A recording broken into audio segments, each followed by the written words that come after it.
மாறி மாறி தமிழ்நாட்டில் திமுக அண்ணா திமுக, திமுக அண்ணா திமுக. இவர்களால் தமிழ்நாட்டுக்கு இனி எந்த பயணம் கிடையாது. இவருடைய பயனெல்லாம் காலாவதி ஆகிவிட்டது. இவர்கள் தமிழ்நாட்டுக்கு இனி தேவையில்லை. இந்த இரு கட்சிகளும் தமிழ்நாட்டை மாறி மாறி கொள்ளையடித்துக் கொண்டு தமிழ்நாட்டை நாசப்படுத்திக் கொண்டிருக்கிறார்கள். இன்று முதலமைச்சர் ஸ்டாலின் அவர்கள் சொல்கின்றார், ஒரு பக்கம் திராவிட மாடல். என்ன மாடல் வச்சிருக்கீங்க? பழைய மாடல். இந்த பிளாக் அண்ட் ஒயிட் டிவி இருக்குல்ல, இந்த பிளாக் அண்ட் ஒயிட் டிவி யாராவது வீட்டில் வச்சிருக்கீங்களா? இல்ல, அது காலாவதி ஆயிடுச்சு, போயிடுச்சு. அதுதான் திமுக Anna DMK. LED TV, LCD TV தான் நம்ம மேடையில் நிற்கிற தேசிய ஜனநாயக கூட்டணி. அதுதான் புதுசு. ஸ்டாலின் அவர்கள் சொல்கின்றார், திராவிட மாடல் தெரியுமா? தமிழ்நாட்டில் உள்ள இளைஞர்கள் மது இல்லாம இருக்க முடியாத ஒரு சூழல் தான் திராவிட மாடல். ஒரு பக்கம் மதுவை கொடுத்து இளைஞர்களை சின்ன பின்னமாக்கி விட்டார்கள், நாசப்படுத்தி விட்டார்கள். அடுத்தது இப்ப என்ன அதிகமா ஓடிட்டு இருக்கு?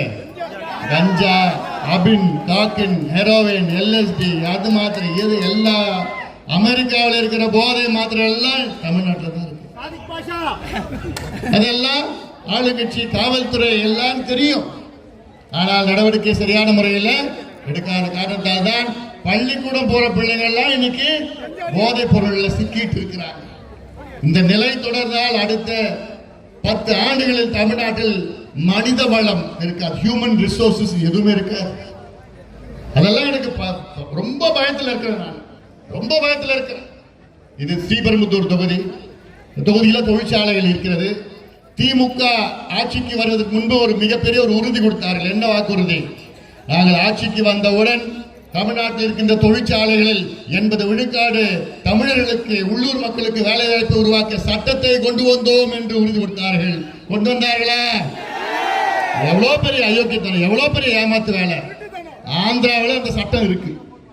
ஆந்திராவில் கும்மிடி பூண்டி தாண்டி ஒரு ஸ்ரீ சிட்டின்னு ஒன்று இருக்கு, தெரியுதுல்ல?